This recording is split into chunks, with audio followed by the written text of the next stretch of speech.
Hey, where's Uncle Hampton? Hey, Uncle Hampton. Come here and control your niece and nephew. Yeah. Daddy's on the clock. I like it when people say, this is what I'd like. That's the thing, when somebody has something in their head but they can't do it, and not that I can do it every time, but to be able to take that concept and hand them something, and it's one of a kind, and and they're ultimately happy. That's why I do it. I don't think that I'm doing anything special. It's just I'm doing something that nobody else around me where I'm at is doing, and I just try to put my touch on it. But about a year ago, my grandmother gave me a manila envelope that had everything from the time I was like 3 years old. She kept it all, like on napkins and the back of other papers or whatever. She kept it all. It's changed everything, dude. It's not like you just started painting like 6 months ago. You've been doing this your whole life, but I just didn't know it. I think eventually you get to a place where you have a passion for it, and you don't get that when people say, you suck, don't do that, you're wasting your time. I was lucky not to have any of those people around. If you could work with your best friends and you could have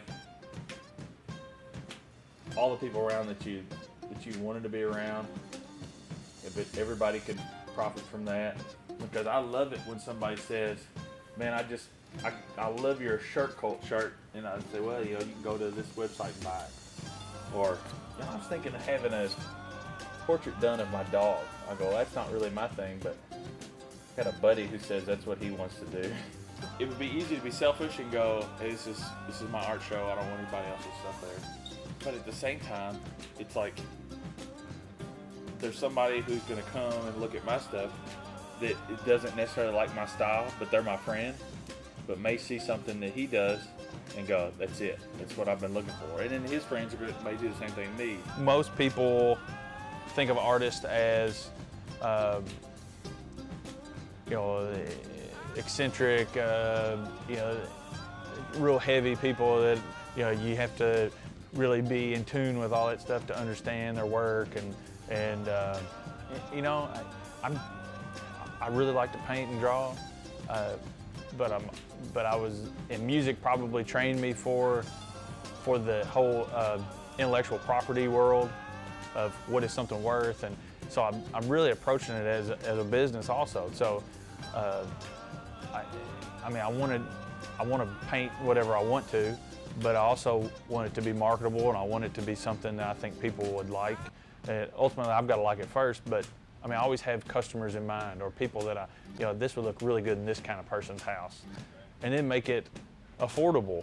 I'm not selling stuff for $10,000 or whatever, I don't think it's worth that, but it is worth something, and that's what's keeping the tires aired up on the trailer.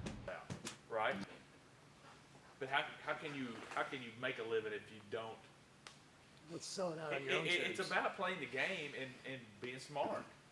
I'm not gonna do. I'm totally okay with doing Maker's Mark prints, but I'm not gonna do Hawaiian Punch ads. What? Maybe I will. Hawaiian Punch? He Right. adored Bad he adored example. Hawaiian Punch. Bad example. But you know what I mean.